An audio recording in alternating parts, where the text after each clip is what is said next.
Hi, Doug Franklin with Deep Discipleship. Today I want to discuss with you, how do we develop student leaders? I think a lot of us realize that we need to be developing leaders in our church. And we want to do that. We want to give students more ownership because we know when they have ownership, they care more deeply, they get more involved, and they learn more and grow in their relationship with Christ. So developing student leaders is a very important thing to do. So how do we do it? Well, we created a tool, which we love to do at Deep Discipleship, called the Leadership Pathway. And this is a tool for you volunteers, you youth workers, to be able to have a plan to walk students through a process that will help them grow in their leadership. So who is student leadership for? Is it for just the really responsible students that have shown great responsibility and so they get to be leaders, or is it for everyone? This is a question that I get all the time from youth workers, is who is student leadership for? Well, I personally think it's for everybody, not just the really responsible. Because I see a lot of students that are taking leadership roles that are super negative and not positive because no one has actually sat down with them and really helped them grow in a positive way. So I'm not talking about just taking really responsible kids and calling them leaders here. I'm really talking about taking non-leaders and making them leaders. And this is a process that I believe will really work for you. So what's driving our thinking over here at Deep Discipleship? Why did we create something like this? Why did we think this was important? Well, the first reason is the church is one generation away from being out of leaders. I don't know if you've thought about this much, but we're in a unique situation in student ministry where we've got students that are still developing and growing, and we have an incredible opportunity to help them grow as leaders, to learn about themselves, how they make decisions, how they discern, how they interact with one another, and we can help them think through how to be intentional with their leadership, because leadership is influence. And if we want students to influence their culture and not be influenced by their culture, then teaching them leadership skills, I think, is essential. I think today students are standing in a stream of culture that is just driving them towards the world's values. They're standing up in that stream and they're saying, world, you're going the wrong way. Jesus, let's follow Jesus. Let's go the right way. If they're going to do that in this world, they're going to have to be leaders, right? They're going to have to be leaders.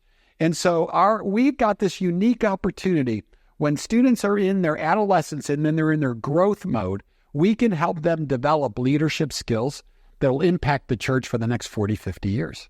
Second thing that's driving my thinking is that students need an individual development plan in order to grow as a leader. I know it's church, and I know we love programs, so we want to start a student leadership program, and we hope it affects everybody, but it won't. Because everybody is different. Everybody is wired and shaped differently. They're gifted differently. And so students really need an individual leadership development program for them to work. I've observed for the last 30 years, a lot of churches that are doing student leadership development. And what they tend to like to do is get a group of 12 juniors and seniors together and call them student leaders. And what I've noticed about these leadership teams is 2 or 3 students do all the work, and 10 students kind of hide. They're just happy to be on the team. And they don't actually really grow as leaders. They take on a project and they end up doing that project, which can be wonderful, really amazing stuff they're doing. But they don't personally come to understand themselves better, understand how they work with each other, how they actually communicate with each other. A lot of tools that actually will help them grow as leaders they don't get in student leadership teams. And so our students need an individual leadership development plan. And that's what this is for each student. This is an individual leadership development plan for them that you can follow and that you can be successful in moving them from non-leader to leader. So that's kind of cool, huh? And then the third thing that's driving my thinking is that leaders are refined in relationship. Let me say that again. Leaders are refined in relationship. Just think for a minute about the person who's had the most influence on you in your life. I don't probably think that person is a speaker that you saw on TV or somebody who is an author of a book you read. It's probably somebody that you know personally, like a parent or a teacher or a coach or somebody who's poured their life into your life. Leaders are not developed by reading books. Leaders are refined in relationship. And so we need to be in relationship with our students to be able to influence and affect them in their growth as leaders. So let's walk through the pathway together, kind of get an idea of why we created this, why this is important to us. Let's walk through this leadership pathway together. The first step down this pathway is invite. We want to invite students into a leadership mentorship relationship with us. So this first section here, I kind of profile the student. What are some of the characteristics I've seen of them? How have I seen God working through them? What have they been really effective doing? And so I come up with a couple of these things that I think will be really interesting for them to hear from me, that this is how I see God working in them. And then I answer this question: what is their potential in the next 10 years? What is their leadership potential? If they were to be in a mentoring relationship with me for the next few years, what is their potential? I have found that nobody talks to students about this, about what is their long-term potential in leadership. If they become a leader, what influence, what impact can they have in this world? And laying that out for them, I think, is really essential to do. So once I have this invite section filled out, I usually ask the student to go get a cup of coffee or a cold drink with me. And I sit down and I say, hey, I got to tell you something. I see God at work in your life. And these are the areas that I've seen God at work in your life. And I got to tell you, I believe that your potential in the next 10 years is this. And I lay it out for them, what I believe their potential is. And then I say to them, hey, if you're going to reach this potential, you're going to need a mentor. You're going to need a coach. You're going to need someone to help you do that. And I would like to offer that to you. And what I have found in all the hundreds of times that I've done this, I've found that no student has ever said no to me. They've sometimes said, I'm really busy. Could we start this in a couple of months or something like that? But what I find is that when I do this, students are like, yeah, I want to know more. If you see this in me, I want to be around somebody who's really got my best interests in mind. And so this is the way I like to start leadership development relationships, is by doing this invite. They asked a bunch of corporate CEOs, they asked a bunch of them this question: when did you know you were a leader? And like 9 out of 10 answered some form of this answer, but the answer was, when someone whispered in my ear, I see you as a leader. So that begs the question, why don't we whisper in more students' ears, I see you as a leader? I mean, just think about that for a minute. Why are we not saying to students, I see leadership potential in you? Listen, I'm going to talk about a lot of things in this training. If you don't want to do any of them, that's okay. Just do this one. Just sit down with students and tell them how you see God working in their lives. Tell them what you see their potential is, and tell them that you're willing to jump in with them and help them grow. If you just do that, this training is going to be totally worth it, because that's going to make a huge difference in students' lives. I've seen it over and over and over again. Okay, I just want to make one more point. This tool is for you. You don't give this tool to students. They don't fill it out. It's for you, and it's your tool to help keep track of where you are in the leadership development process. After our first step of invite, our second step is discover. We want to help students discover how they are gifted and how they are wired. I got to tell you, students have a favorite subject. It's themselves. This will be their favorite part of leadership development. I've had a lot of students say to me, I'm not interested in leadership, Doug. I'm not interested in politics or student government or any of that stuff. It seems positional, superficial. It doesn't matter. I've said, okay. How about just take this assessment with me and let's talk about it? And students, when they take the assessment and it tells them specifically about how they're wired or something about them, they usually go, this is super cool. Do you have more of these? Right? Because we really want to find out about ourselves. I think students have a sneaky suspicion that they're unique, but they just can't prove it because they dress like their friends, they talk like their friends, they do what their friends do, but they got a sneaky suspicion that they're really unique and special. I want to show that to them, and leadership is a great way to be able to show that to them. So I'm going to give them some assessments. Now, at our partnership organization, Leader Treks, we have a lot of great assessments that are written in students' language from a Christian perspective. So we have assessments on, are you a doer, thinker, mover, relater? It's always a fun assessment to give to students, and how they interact with each other. Like, I'm a total thinker. I love to come up with new ideas. I love to think through a million different things.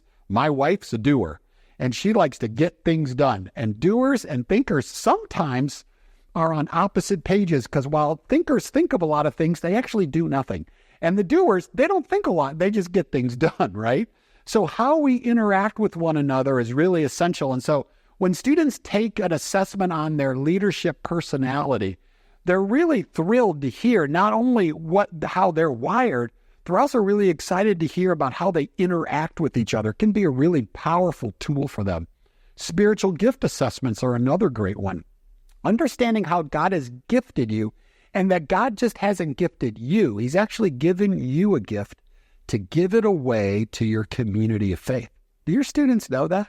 The gift that the Holy Spirit gave them, maybe it's teaching, maybe it's serving, maybe it's pioneering, maybe it's helping those that are hurting, whatever it is.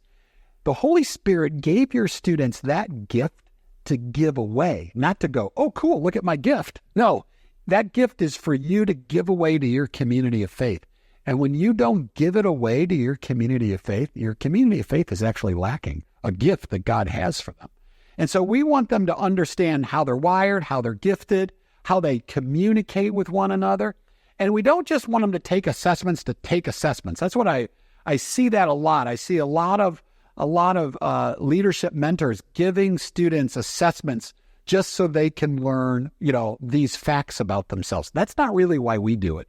We do it because we want them to understand that God has a plan to use them. And so that's why I really am into this concept of burden plus passion plus vision equals mission in life. That's what I really want students to learn from taking assessments. I want them to understand that God has given them a burden. Their heart breaks over something. And God gave them that burden because God wants them to solve that issue in this world. God has also given them passions, things that they'd get up at 5 a.m. and do every day of their life. For me, my passion is teaching in a small group. I love to do it. I could spend my whole life in a small group doing that, right? And then he's also given us vision. Now, vision is the most interesting thing that God gives to us because vision only comes through prayer. This is why I encourage students to write their prayers down and look back every 30 days to see how God is answering prayer. Because how God is answering prayer is his vision for their life.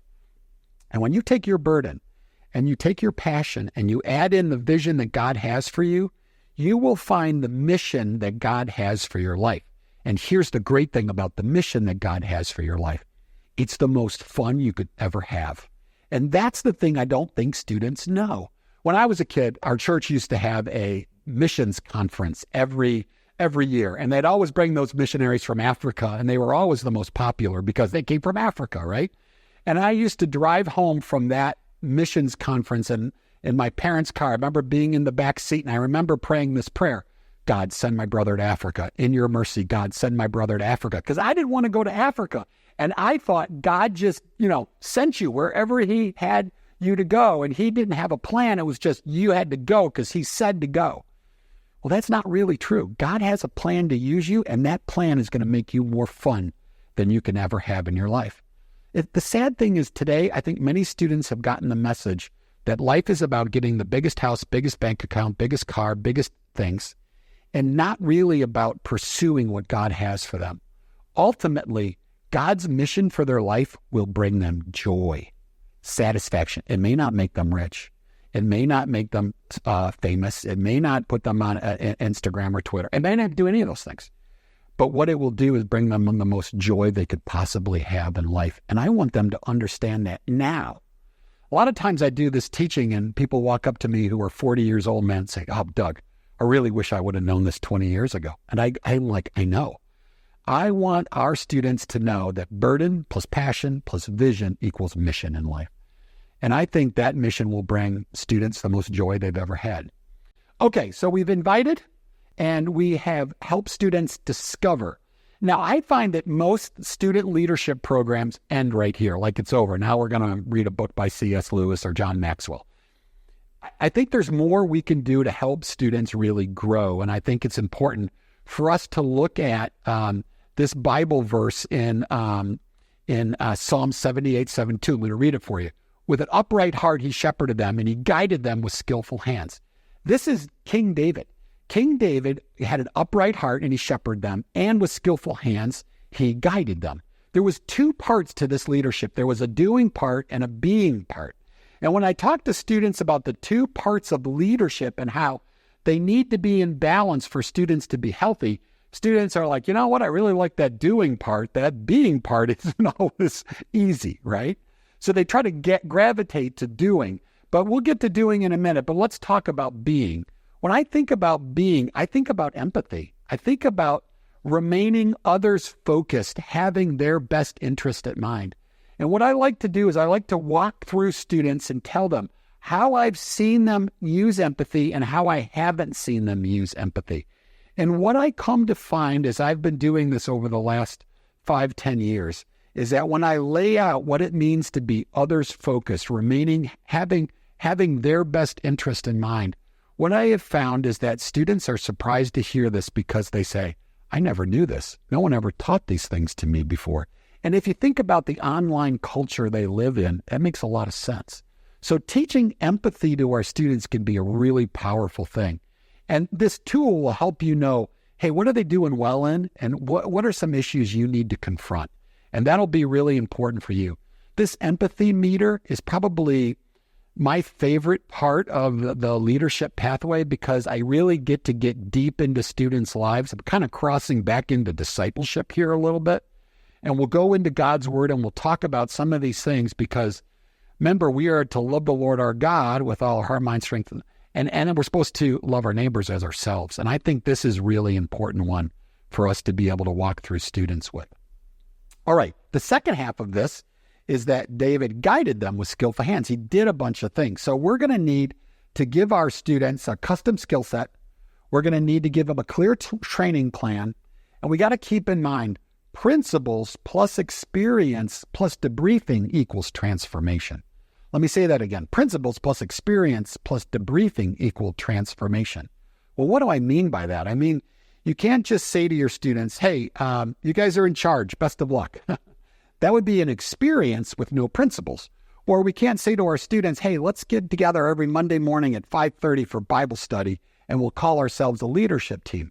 That's really good for Bible study, but that's great principles, but that really wouldn't be experience.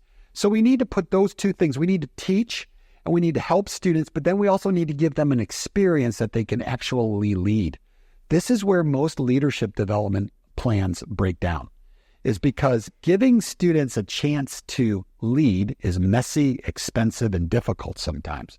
But we've got to do it. Leadership is one of those things you can only really learn by doing it. And so that's why debriefing is so important. Every time we give students a leadership experience, we need to be able to debrief it. And I like to ask students a few questions in a debrief. What are 3 things we did well? What are 3 things we want to improve on? What are 3 things we want to do different? I call it target 3. And I can just ask real easy, simple. It's not threatening. It's just simply, hey, what do we do well? And usually there's a lot more than 3, by the way. But then 3 things that we want to improve on, and then 3 things we want to do different next time. And I find that debriefing is really where we get the growth. So let's talk about this. How do we create a custom skill set? So let's think about an activity. On the screen here, I'm going to talk about Jeremy, who's going to be in charge of games at the retreat. And I'm going to talk through, what do I need to teach Jeremy? What are some things that I need to teach him? I need to teach him to chart the course. I need to teach him how to calculate people and resources and cast vision and engage outsiders and even evaluate how he did. So I walk him through this skill set and I create a training program for him. For Chart the Course, I'm going to help him think through all the things that he needs to be able to have to pull off the games. Calculating people and resources. Who is he going to need to get on his team to help him be able to do it? I'm going to talk him through casting vision, and maybe even we'll practice. We'll stand up and have him talk about the game and why the game is important. And then we're going to talk about how to engage outsiders, because we know that every time you talk about games, there's somebody who doesn't want to play. So how is Jeremy going to get those folks on his side and get them in the thing? And then we're going to talk about evaluating, so he's knowing that we're going to be able to do that. This is a basic training plan. You think about the role, you think about what they need to be able to do, and then you think about specifics on how you want to prepare them. If we do this with Jeremy, he's ready to go to be our game leader. There's also something else we got to consider, and this is really the fourth step in the pathway, is risk. Because no one learns anything by just staying in the comfort zone. And this is what I find is that our students really want to stay in the comfort zone. They want to do something that they can do within their own experience and with their own knowledge. But you don't really grow when you stay in the comfort zone. To grow, you really need to move to the growth zone. I always say this, it's 10% outside of your comfort zone. Now that always sounds good, but it doesn't really mean much. What I really mean by the growth zone is when students are in the growth zone, they are dependent on God and they rely on their team. So when a student comes up to me and says, Doug, I thought I was prepared for this, but I'm not prepared. I'm like, hey, did you pray about it? Hey, who on your team can you get to help you? I want to help them stay in the growth zone, because in the growth zone, they can't just rely on themselves. They got to be dependent on God and rely on their team. But I don't want to push them so far with challenge that they go into the panic zone, because the panic zone is where they say these magic words, I quit. It's too difficult, they're overwhelmed, it's too hard, and they tend to quit. We want to keep them in the growth zone. Now, over the years, I've been doing this a long time. The panic zone used to be, 20 years ago, the panic zone used to be 1,000,000 miles away, and the comfort zone was really small, and the growth zone was really big. Today, the panic zone's really close, and it's really big. The growth zone is really small, and the comfort zone is huge. So what we have to really do is we really got to use challenge, support, encouragement to get our students to move outside of the comfort zone and move into that growth zone. And we have to be careful that they don't go too far to the panic zone. How do we do this? Well, we just ask ourselves every day, hey, where do you think your student leaders are today? Are they in the comfort zone, growth zone, panic zone? Where are they at? And if they're in the panic zone, give them some rest, pull it back a little bit. If they're in the comfort zone, up the challenge a little bit, give them more to be able to do so that they can move out of the comfort zone and into the growth zone. By keeping your students in the growth zone, you'll really be able to see them develop as a leader. So in this area, this third area again, we want to give them a chance to really understand empathy and how they're relating to others. We want to teach them a skill set and really prepare them. And then we want to make sure that the risk is appropriate so that the risk will help them grow as leaders. Okay? So our final step is we're going to actually move them into a sharpening phase. We want them to sharpen as a leader. There's 4 questions that I love to use when I'm sharpening a student. The first question is an engagement. Are you turning people off? Or are you igniting interest? Sometimes when we're too sarcastic, sometimes when we're a little negative, sometimes when we're a little tired, we really move to turning people off. And I want to help my leaders think about igniting interest, like is your passion coming through? Because we follow people with passion, right? The second thing is focus. Are you easily distracted or are you connected to the mission? And I got to be honest with you, students get easily distracted. They start great, and then it's really hard to find them at the finish, right? So I want to keep them really focused on the finish line and keep their focus in the right place. Third question I'm asking is about decision-making. Are you indecisive and timid, or are you deliberate and decisive? Decisive leaders portray confidence. Confidence people love to follow. When you're not confident and you're indecisive, people make decisions for you, and then we have a whole big mess because we have leaders on top of leaders on top of leaders, and it's a big mess. So we want to make sure that we are good decision makers. Finally, how about momentum? Are we spinning our wheels or are we gaining traction? Overall, are we moving forward? Is the snowball getting bigger, and are more people joining us? And are we doing something that we think is really important? These are the 4 questions I use to really sharpen student leaders as we go through this process. All right, the leadership pathway is really designed to help you develop leaders. You invite them. You really help them discover how God has wired them and gifted them. You give them a really good understanding of empathy and how to lead people through grace. You give them a skill plan, you train them up, and then you make sure they stay in that growth zone. And then you continually use these sharpening questions to be able to move them forward. We hope that the leadership pathway is a great tool to help you develop student leaders.